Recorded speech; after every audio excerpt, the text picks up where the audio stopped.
Thank you so much. It's great to be here. Hi, Jose. Glad you made it. I almost wasn't here. This is me on Monday from a hospital bed. Maggie said, smile. I said, I don't want to smile. And then I said, oh, no. The Erlang factory is coming up on Wednesday. So it's good to be here. Feeling a lot better now, most of the way better. But I really have one thing to say. This is it. Test all of your code with beautiful, dry, fast tests. Did I get it all in that little summary, Jose? Yeah, so this talk is really, it's really about my move as the I Can Make a Better company, which is a small startup in Austin.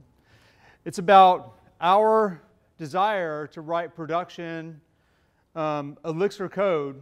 And we thought that the first thing that we had to solve, the first thing that we had to get clean and beautiful was the test story. Because as a small development shop with a very dynamic code base, we have to have a very clean test story to make things work. So this talk is about that story and some of the struggles that we had moving in that direction and really where we'd like to go in the future. So the nice thing about the Elixir community is that most of us come from pretty strong testing cultures. Would you agree? How many of you come from the Ruby culture? How many of you come from Erlang culture? And how many of you write tests on a day-to-day basis for your code bases? It's almost an unfair question to ask these days, right? Do you write tests? Yeah, but my brother doesn't write tests, right? So, but anyway, we do come from a test culture. The Rails community, so Jose and I are both from Rails shops. That's a very strong testing community. You have the, gosh, I was worried about going up against quick check talks, and I kind of checked the schedule, and I said, well, the main quick check talks came earlier in the day, so that's good. But so the Erlang community has a strong test culture as well. We think that it's important to test all of your code. Another way of saying that is that if it's worth writing, it should be worth testing.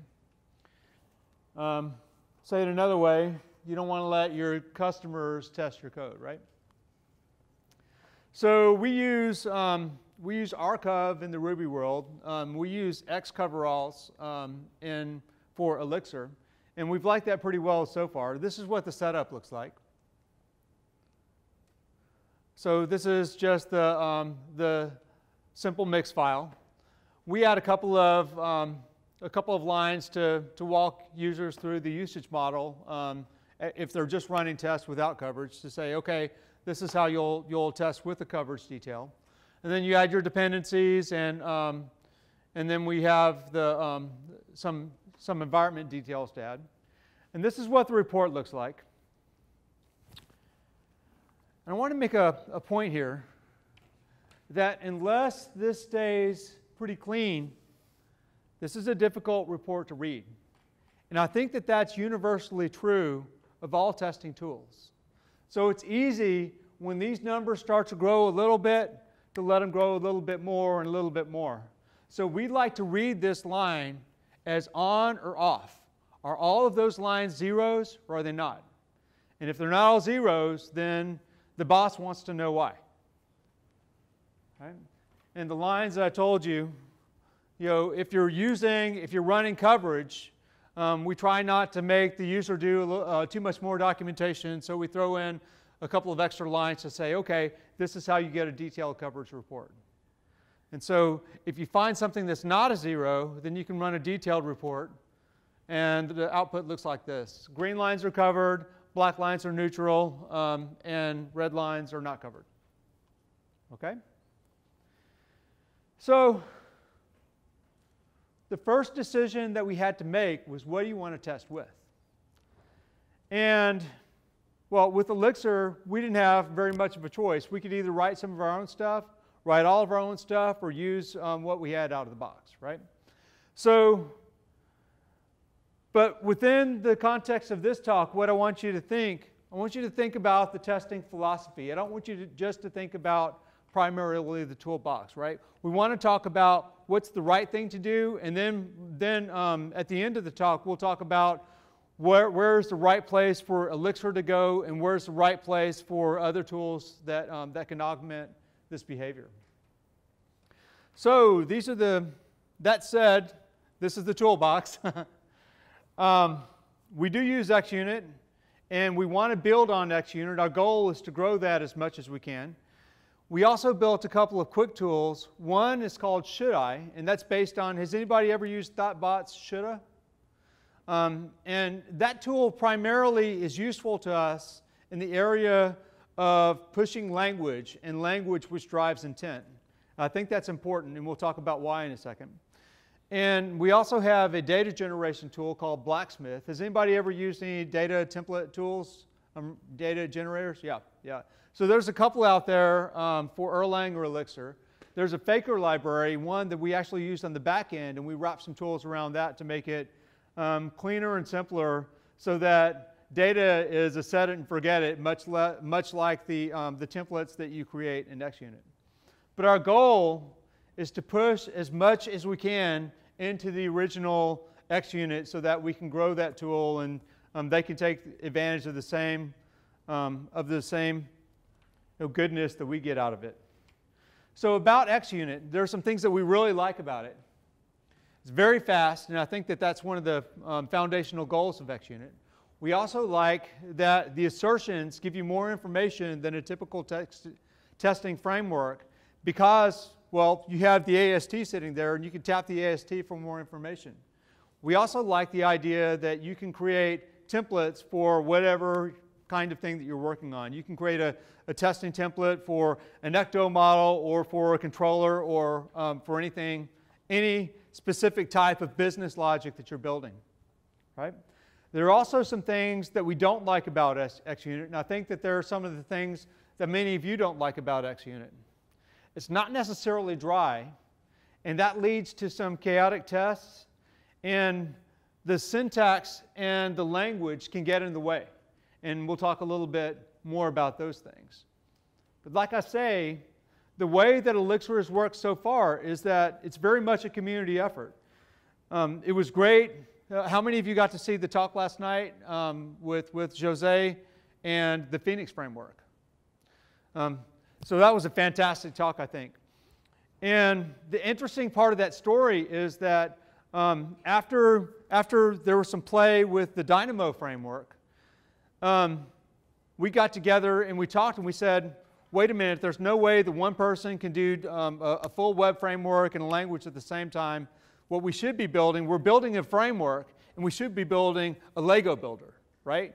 So we started on Plug, and then once that came out, we could start to push that more aggressively into other frameworks. And then about the same time that came out, Chris McCord started working on the Phoenix project. So the whole Elixir ecosystem is based on people working together on common problems. And as things grow, we start to pick up speed as a community. So what we'd like to do is to push more of what we're doing into the base XUnit. So let's talk a little bit about what it means to be dry.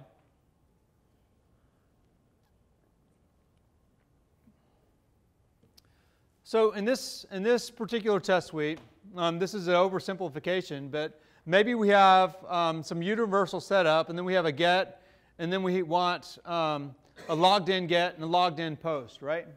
So in this case, there's some common code that we have to write to log in the user. We probably have to create the user. We probably have to do some setup with a plug connection. And then we probably have to do whatever the framework does to log in the user in the first place, like, for example, pass in a stub plug or something like that. But this is repeated code, so we're not dry here, right? Not dry is a bad thing. So I also want to talk a little bit about the chaotic aspect of XUnit. So thanks for this example, Jose. Not everybody is humble enough to provide something like this, but But take a look. What's wrong here?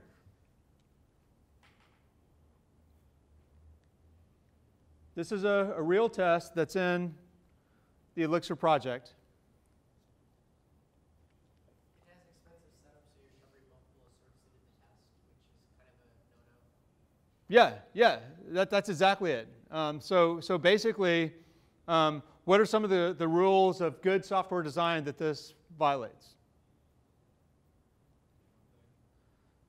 What's that?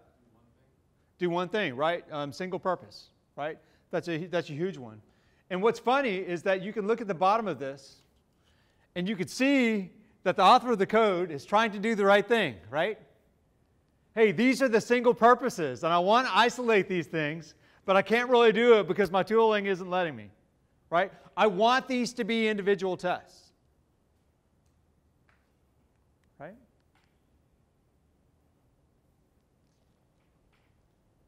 Okay, so we want to maintain the advantages of XUnit, but we also want to start to patch some of the disadvantages and hopefully to push those things eventually back into XUnit.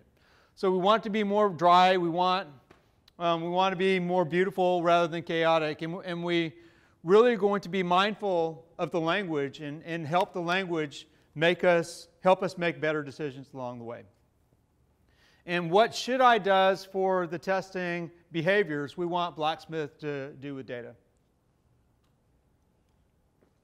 Make sense?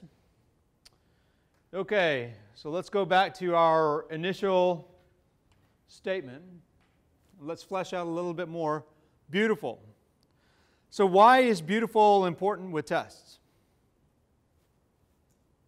Does anybody agree that tests are beautiful, or should tests be like grafted onto? Yeah.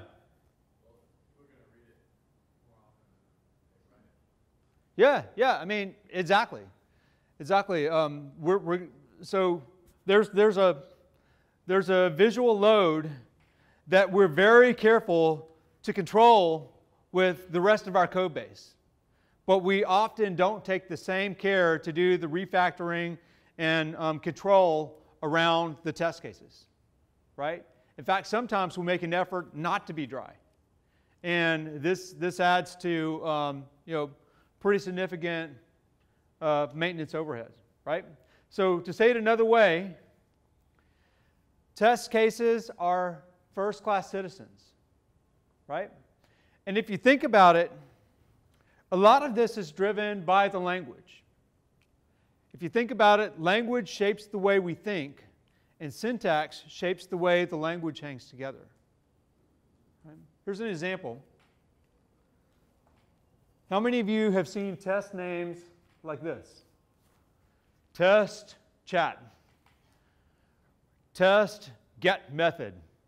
Right? Why do we see that naming style over and over? Is that word right there? Right? That word is encouraging. Well, that word gives us no structure. It gives us no mental structure. It gives us no language help for what the rest of the test case should do, right? And I can say, okay, team, let's make all of our test cases have a single purpose. Maybe it's more useful to say all of our test titles should have some type of a name like this, right? But if all of the test names are going to have a name like this, well, shouldn't we rename the name of the test in the first place? Right? So this is just a little place where, it's a lot harder to have a multi-purpose test with a title that says should, right? Should create chat. Now I know what this thing is supposed to do. So our overarching philosophy, which I think is a beautiful thing, one of the places that Jose challenged me was we built a test framework where we would run some code and then a measurement, and then we would run the same code, run another measurement, and run the same code and run another measurement. And he said, no, this isn't going to work for me. And then he would tell me the story about the long test about some of our clients have tests that run 10 minutes. And I always walked away from those conversations mad because the thing that I wrote didn't work that way, and I knew that he was right and that I'd have to rewrite it. But I think that where we'd like to go with should I, and where I think that we are right now with should I, is that we want one experiment to have multiple measurements. And the second piece of that is we want the multiple experiments to run as long as they're providing useful information. Right? So if I'm calling a get of index and I'm testing the response code, the template that he comes back with, and where you're potentially redirecting to, all three of those things, I'd like to know how all three of those things failed if they failed. So I could have just one iteration to actually fix all the problems at once. Does that make sense? So one experiment, multiple measurements. That's I think, a beautiful design concept, and that's the one that we support. So this is what a lot of our test cases looked like before we adopted this approach. So that, well, I had I created a bucket and then added to the bucket and then did the measurements after that. That's multiple assertions, multiple measurements. If you look at that test, it doesn't look that bad. I would guess that this test case would not look the same after a little while, right? Especially if there's more than one person. Because why? Because I don't want to write the setup code again. And I'm going to say, hey, I need some context with one element in. I'm going to stick my thing right down here, right? You know, oh, I need something with a chat bucket. I'm going to stick another one right here. And then you wind up with the nightmare scenario that we saw in the first place with multiple purposes. Right? So what we'd like to do instead is write a little bit more code. This does say basically the same thing. You know, I have a single experiment here, create a bucket, and then I have some assertions. But I can actually take some of this. Well, let's talk about the experiment first. One of the things that I like about this is that the experiment lives in setup. And it's kind of setup stuff, sort of, right? It's kind of test stuff, and that's kind of why I don't like it as much. But it's when we nest setups, which we'll do later, which we'll do a little bit later, the line between the test and the setups blurs a little bit. So I'm okay with it. And then I run a bunch of measurements about the chat. Some of these are very simple, and they have the same structure, right? And so I can take those patterns, and I can build functions or macros about those to collapse them, like this, right? I want to point out there's another compromise here, though. What we've done is, since we've made a compromise up here, since we've said, hey, our measurements aren't actually inside a test block anymore, there's a problem because now these have to be macros. These can't be functions anymore, right? So keep that in the back of your mind. That's something that we're going to fix a little bit later. Okay, so in this philosophy, we have a set of matchers.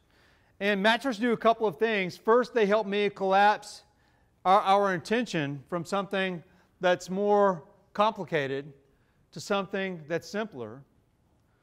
But in other places, I may want to collapse a heavier weight policy into something that's more succinct, right? Like, what does success mean? Does that mean it's a 200? No, it means it's between 200 and 299, right? It means that it's in the 200 to 299 zone. So this matcher actually encapsulates the policy of what success means. Now I can still test whether the context.connection.response is equal to 200 or 201 or something more precise, but I can do something more general if I want to, if I choose to. And that's the goal of a matcher. Right? So another thing that we try to accomplish here is that we continue on fail and halt on error, right? Do you guys like that or not? How many think this is a good idea? To continue on failure and halt on error. How many don't like it? Take a stand. Let's try that again. So, a failure will continue to run.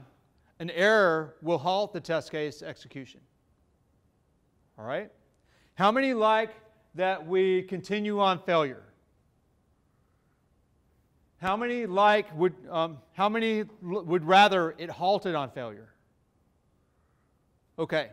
So, and why would you like to see it halt on failure? Do you mind saying?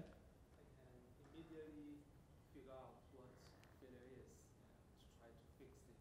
So you can take action much more quickly. Anybody else got another reason?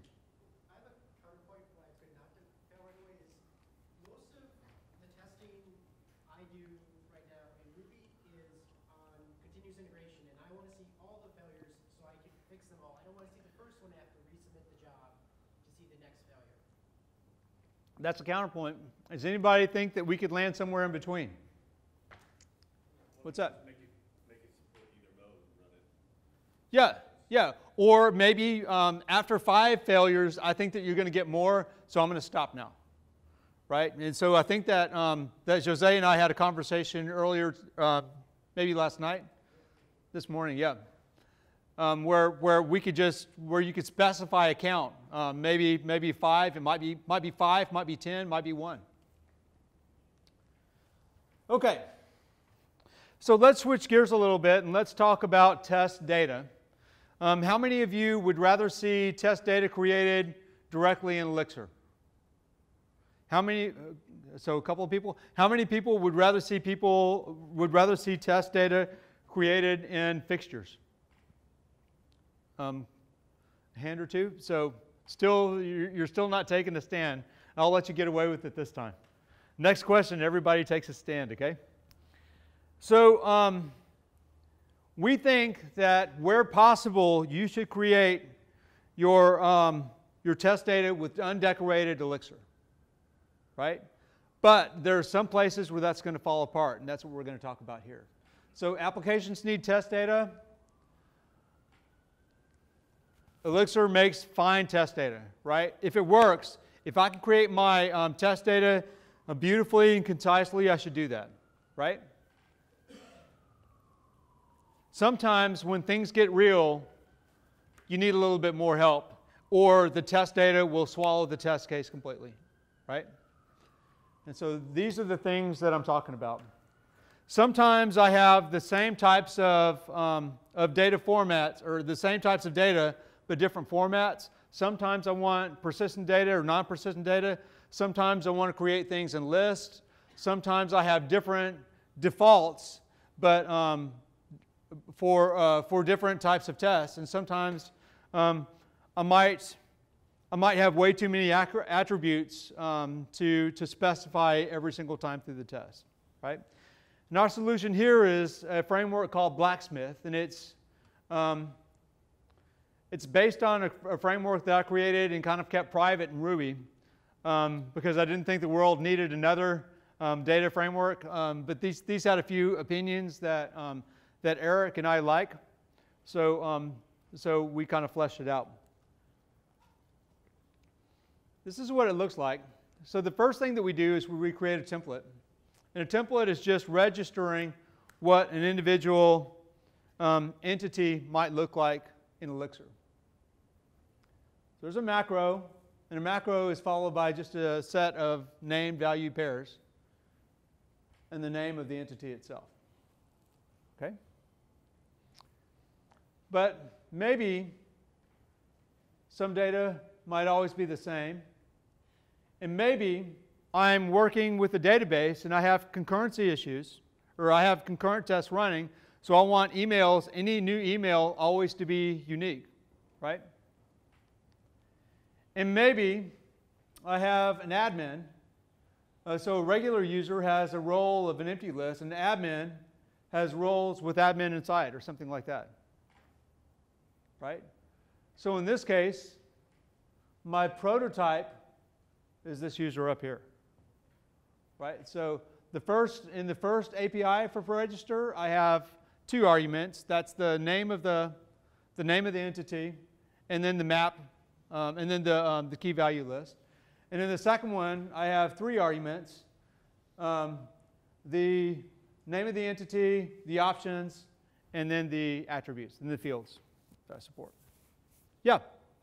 Factory Girl has a nice feature called traits where you can take a set of attributes that aren't associated with a direct class and mix them into other ones so that you can have, those set of attributes across a lot of different registered names.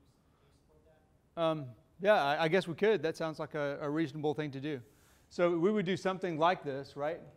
Instead of prototype, we would say, trait, user, or something like that. That'd work the same way, I think. All we do is merge. We just merge these into this one. Right. And so the configuration is pretty simple. We tell Blacksmith how to save one and how to save many. We provide an integration for Ecto, which is pretty simple. And this is what the usage looks like. I can create a single user. I can create a saved user. I can specify attributes that override the defaults, right? So this will create a saved user with the name of will override. I can create an admin, which we saw before, inherits from user based on this prototype here, prototype-based inheritance.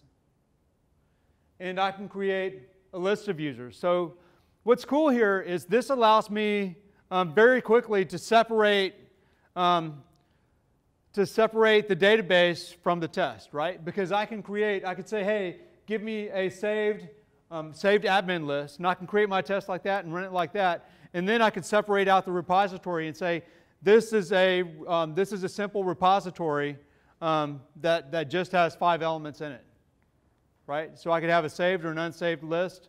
I could have singles or doubles. And there's another feature that you don't see here that allows you to take the map and translate that to something else, right? So I can create a JSON hash or whatever format that I want to, right? This is really cool. This has helped us keep our test cases much quicker than they would be otherwise. Okay, so let's talk about dry. What's the biggest problem with Elixir and dry tests? What do you guys think? Yeah. Well, I would say one problem with dry is Elixir has moved away from Ruby's automagical coding, and so sometimes you would say tests are too dry in Ruby because too much magic occurs and you don't know why it's happening. Yeah. Yeah. So a lot of so there are some macros. So be really careful when you say that, because the man next to you would say, we're going for explicit there. No, I agree. I mean, that's a move that should happen in Elixir. Yeah. So, but that's the balance between. Yeah, I agree. So there's. And dry is slightly different in Elixir than it was in Ruby. You're always walking on a razor, right? And the razor on one side, it's over ceremonial. On the other side, it's too much ceremony versus too much magic. And if we didn't want any ceremony at all, everybody would be coding Lisp right now, right? Because that's syntax with no ceremony at all, right? So yeah, I agree with you. Has anybody missed nested context that you see in some other testing frameworks? I think that's a huge deal. I think that's probably the biggest deal for us. We think that to have dry tests, you have to have specialized setups and with nested context, right? So a setup for a group of tests, and then you build up on that setup for another group of tests. So for example, maybe you say, we're testing a controller. All of these tests are for a logged in user. All of these tests are for a get of post. All of these tests are for a get of post with an error condition, right? So all of those things are just building on different plug stacks, right? So for example, maybe I have a controller test that's testing that's running very simple tests on these actions. And then maybe I say, well, I want to run some tests logged in, and I want to run some tests logged out, which might have different behaviors. And then maybe I want to run some additional tests with admin users, which might have separate links that show up, like or separate links that are hidden, like flag this user or flag this post as inappropriate, or things like that. So let's take a look at some code that lives down here. Maybe it's something like this. I know it's oversimplified. I kind of coded this actually right into Keynote. Did I say that out loud? Sorry. But anyway, so there are chunks of this code all the way through that have a lot of replication in them, right? So like for both, I have to create a part, create a connection, and then process the get, right? And that's all repeated across these two. But with the nested context, I might write a little bit more code, but I could do something like this, right? I could say, well, if I have a part and a connection, I want all of this stuff to happen. Well, for logged in users, I want all these things to happen. And with a logged in admin, I want all these things to happen. Well, a couple of things happen when you write the code this way. The first one is that the dryness is that you start to dry out a lot of this code, right? There's more ceremony here. Maybe too much ceremony here. We'll have to see if we can bake it down here. But the other thing that happens is that the intention of each individual test case gets much cleaner. I can do something that looks like this. One experiment, multiple measurements, each of which run to completion, each of which gives you additional information, right?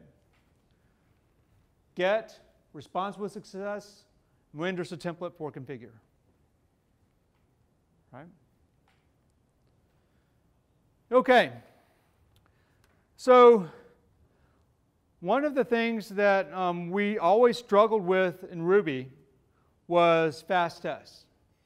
And Elixir is already going to give us some improvements like that, over that, because, well, it's a faster language. It's a concurrent language. And it also has, we also have a clean start, and the clean start enables us to look at things in a new way, right? So I want to talk about a couple of important subpoints under fast tests here. The first one is that integration matters. I'm going to embarrass you, Jose.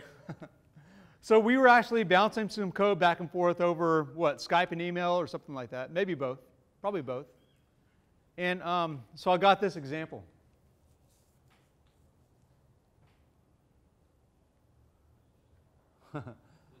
Make the toast, spread the cream, be sexy. I love that, right? And so anyway, this has the same problem of the integration test that we saw earlier, right? And so we have multiple tests. But really, the problem is that this really isn't intended. Maybe these are slow things, and maybe this isn't intended to be an autonomous test. This is probably intended to be something very different. An integration test where one thing has to happen, then another thing has to happen, and then another thing has to happen, and we're testing all the interplay between the components, right? So while this is multi-purpose, if we shape the code in the right way, we can define steps that are autonomous, right? So this is what we can do today. So maybe we return a context that has create breakfast in it somewhere, right? And then maybe we spread the cream that takes a breakfast argument, and we run the test, we do a measurement, and then we return breakfast, right? And then we can make our test look like this, right? This integration test describes our intent marvelously well, right? So we haven't done anything. What are some of the problems with this approach, though? Yeah. So where does, yeah. You don't have individual assert for like what happens immediately after you make toast. And if you wanted that, you might have to make a single purpose test.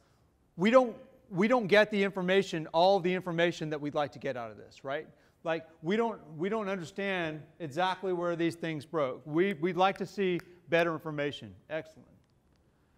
So what we'd like to see, so after a little bit of time, we came up with an integration test that looks like this. Right? And this will basically compile down to this with a little bit of extra metadata that gets passed through to the XUnit formatters, which is very cool. What do you guys think? Better? Yeah? Thumbs up? How many people say like it? Don't like it? Okay, good. So this is the direction that we're going. So the second thing that we've learned is that concurrency really matters, and we can't do anything in the test cases to disrupt currency. That's why we really, yeah. Can you reuse those steps? So like one of the things that I find when I'm writing integration tests is, it'll be like a bifurcation happens, 4 steps in. So Yeah. I kind of like to reuse those, but say, it's the same way sort of nesting context, sort of. So probably not within the wrappers, but it would be very easy to break out a step right here, right? So the only thing that has to happen is these have to take the same argument. So it'd be very easy to take a function, one line this and call a function that you could reuse. Yeah. Yeah, great point. More comments, questions? Okay, so the concurrency really matters. And one of the things that we've done is we've tried to control, so first we've tried to control mocking, and Jose's been a strong influence on that. But we've also tried to control the database concurrency by controlling the data that goes into it. So we have a master sequence that's an agent that's sitting out there that can allow us to create unique IDs that are always unique for the life of the test case and for the family of test cases. Right? The other thing that we've done is with Blacksmith, we started with user and saved user, and we thought this isn't enough because we'd like to be able to create a repository of users that has nothing to do with the database. And a great way to do that is to create just a simple database stub that has very skinny functions, right? That allows us to to add, remove, and just very basic CRUD methods on it that mirrors the API of Ecto. Right? Okay, so I've shown you the tool case that we use today. This is where I'd like for things to go, and this is where I think we'd like to take the XUnit tools. So we'd like to push our experiments out of setup and back into tests, right? And once we have a couple of extra features in XUnit that can happen, after this happens, we can do this. Right now, matchers are macros. We'd like matchers to be functions, right? Functions are easier to write, they're easier to understand, and they're fundamental to the types of things that we want to be able to do. So into XUnit, this is what we'd like to see. We'd like to see nested contexts. I think we already know how this can happen. We'd like the ability to continue on fail, probably configured by the number of failures. Right? We'd like to be able to customize the assertion messages so that maybe if you're dealing with plug, you could see the HTTP headers, things of that nature. And then we'd also like to be able to see integration tests that look like the ones that we showed earlier. Right? Do you guys like these things? They sound like the right list? Anything missing? Think about that and get back to us. Okay, in conclusion, test all your code with beautiful, dry, fast tests. Okay? Questions, comments? Yes? So one of the traditional approaches for testing in Ruby right now is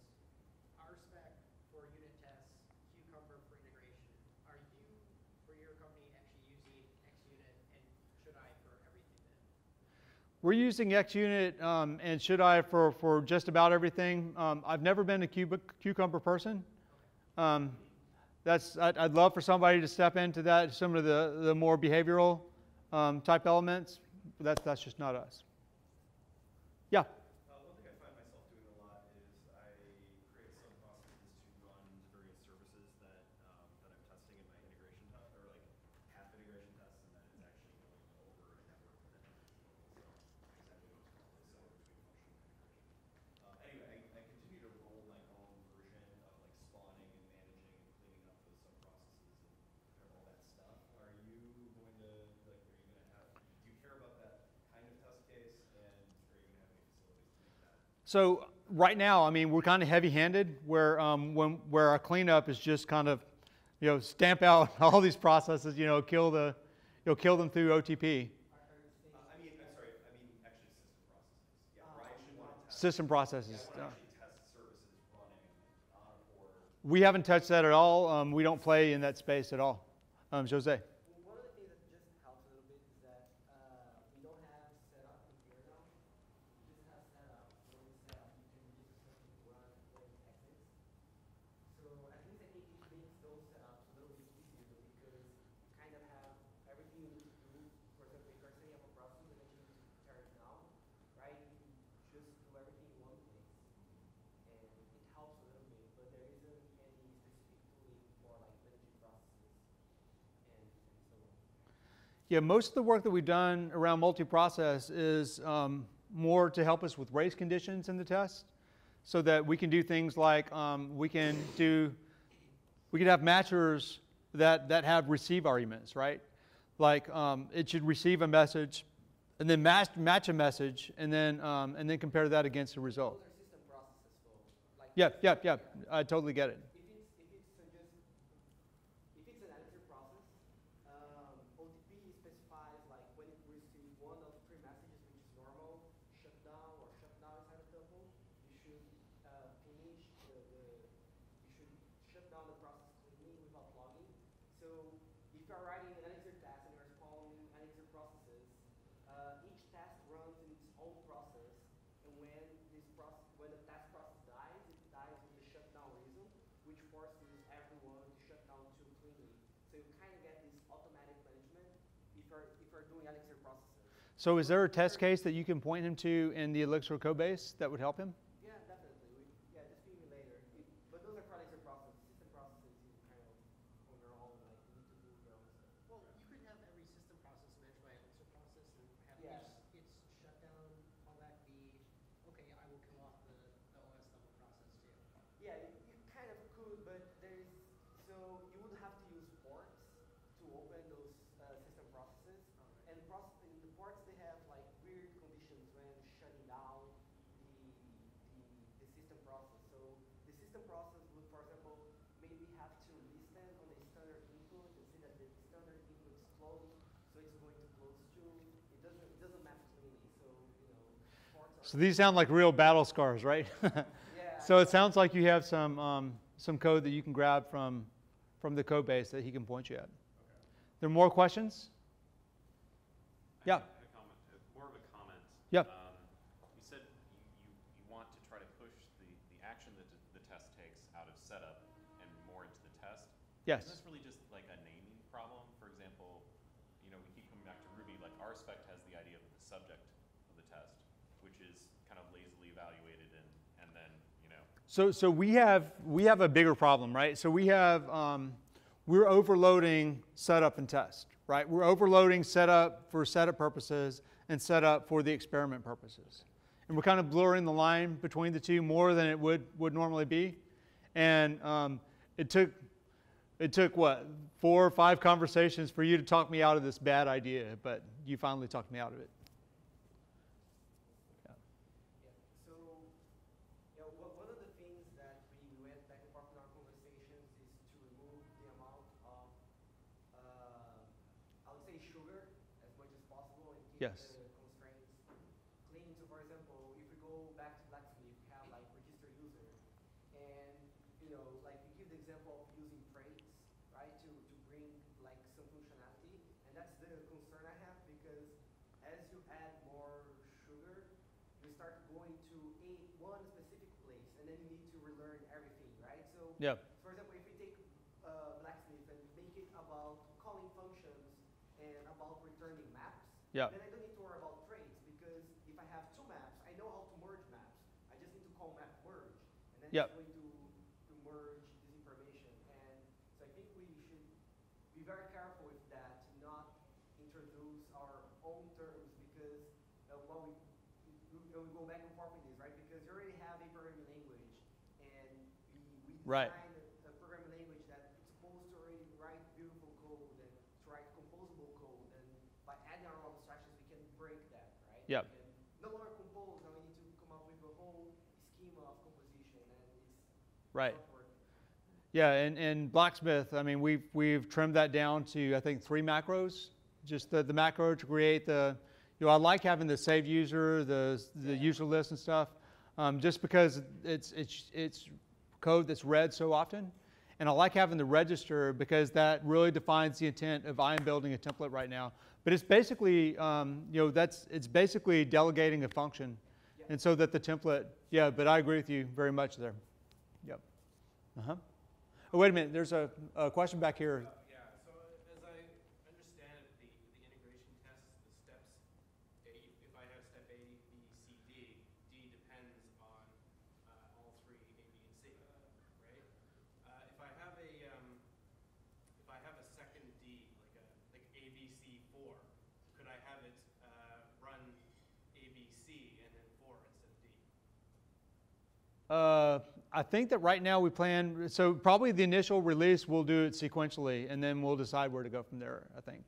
I think that if you had more complex logic, this is just sugar for providing additional metadata for something that you do a lot, right? Running one thing after another, straight composition. So I'd be afraid to add too much to that for the same reason that Jose just mentioned. If I did that, then what I'd probably do is write functions, compose those functions, and then just bite the bullet on getting the extra metadata out. Well, that's exactly the discussion just shown, like, Yep. right? Like setup, because now we have step, and if you're reusing your steps, probably because you want to use it as a setup instead of a step, Yep. right? Yep. So we need to be very careful with the naming too. And, Yeah, I agree. So, Any more questions? yes. Why did you feel it was necessary to do the save user and the user list as macros when Factory Girl, which is like super Ruby DSL heavy, actually just has create list or build list, and it takes a symbol, and in Elixir you could just do that as pattern matching and like have a really optimized function. So it seems like that wouldn't really need to be a macro. Like, was there reasoning behind that? I like the way it reads. I've liked it. I've backed it out and looked at it several ways. But when I read it this way, it screams to me that I'm creating test data, and these are the arguments for the test data, right? So Forge says I'm test data.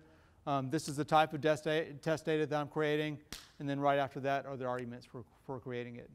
It makes it so the whole thing that we're doing is simplifying complex test data, and so it reads to me much more cleanly this way. Other comments? Have a whole other minute before the coffee break. Okay, let's go get some coffee. Thank you.